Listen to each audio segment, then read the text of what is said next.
we are going to talk about the elephant in the room.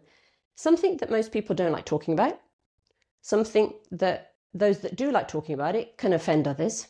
And this elephant in the room is called homeopathy. What I've done here is drawn up a chart, and it's a graph actually. It's a biphasic response. A biphasic response of a drug concentration reaction. From this bottom line here, you've got going across is the drug concentration from low to high. Okay, so that goes higher. And on this side, you've got the response from 0% up to 100%. Now, what you can see is this yellow U-shaped curve, which is called the biphasic response. Now, in the middle, I've drawn a line in the middle. Can you see there's like a mirror image? Now, what's really fascinating, absolutely fascinating, you get 100% response at a low concentration.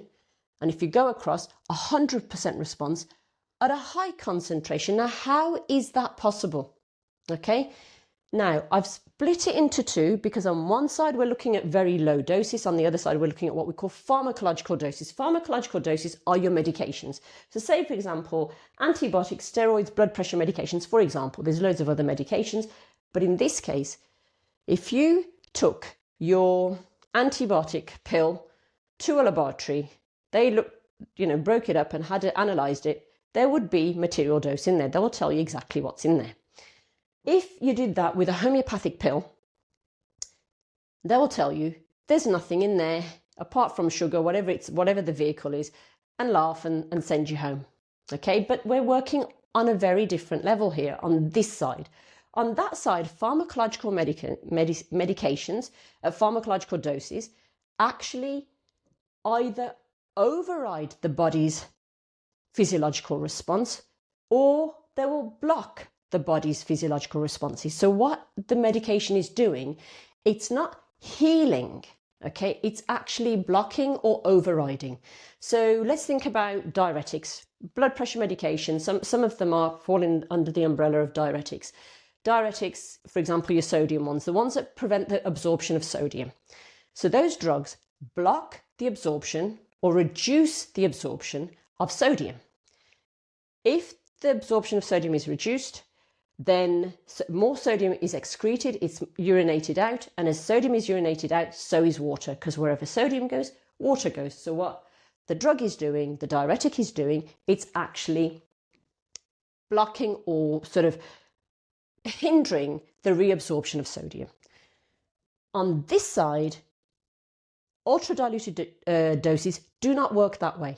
They work by stimulating the body's regulatory response. Very, very different to the right-hand side, okay? These are ultra diluted potencies. So in other words, in homeopathy, you dilute, shake or succuss or dynamize, take a drop, dilute again, shake, succuss, dynamize, and do it again. You repeat it. Take that to a lab, nothing in there, your crackers, go home, take some real pharmacological doses. Now, joking aside, on this side here, you've also got something called hormesis, which has become very popular. For example, people doing, ice bath, cold plunging baths, whatever you call them. So what that does, it actually triggers, again, the regulatory response. It gives your body a bit of stress, a little bit. You're not sitting in that ice cold bath for hours on end.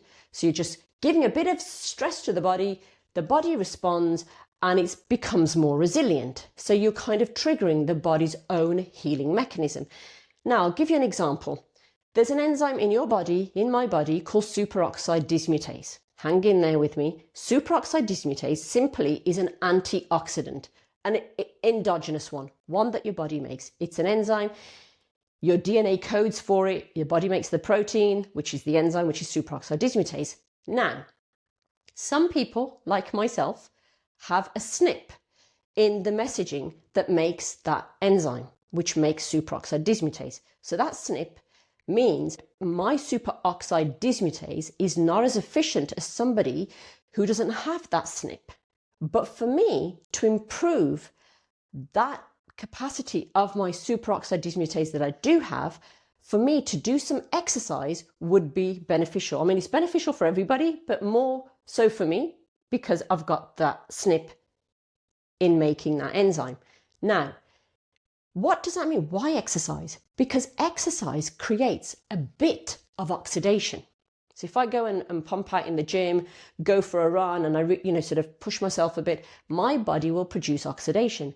As my body produces oxidation, healthy levels, not ongoing everyday burning out, healthy levels of oxidation, my DNA is going to send messages to produce more superoxide dismutase and therefore more antioxidant. And that is a healthy response. But I'm doing that by stressing, in inverted commas, my body by doing some exercise. So for me, one of my readouts was, when I got my DNA test results, was I would really benefit from doing exercise regularly, where I push my body a bit, create some oxidation, tells my body to produce superoxide dismutase.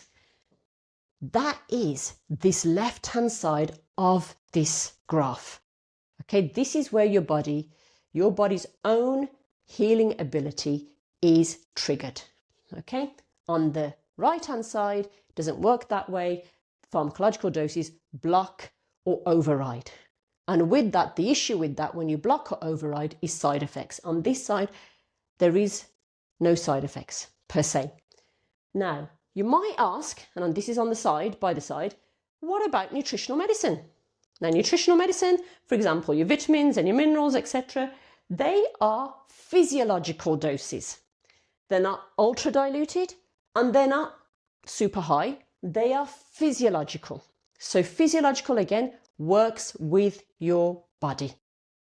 Okay, I hope that's been helpful, and thanks for watching and listening.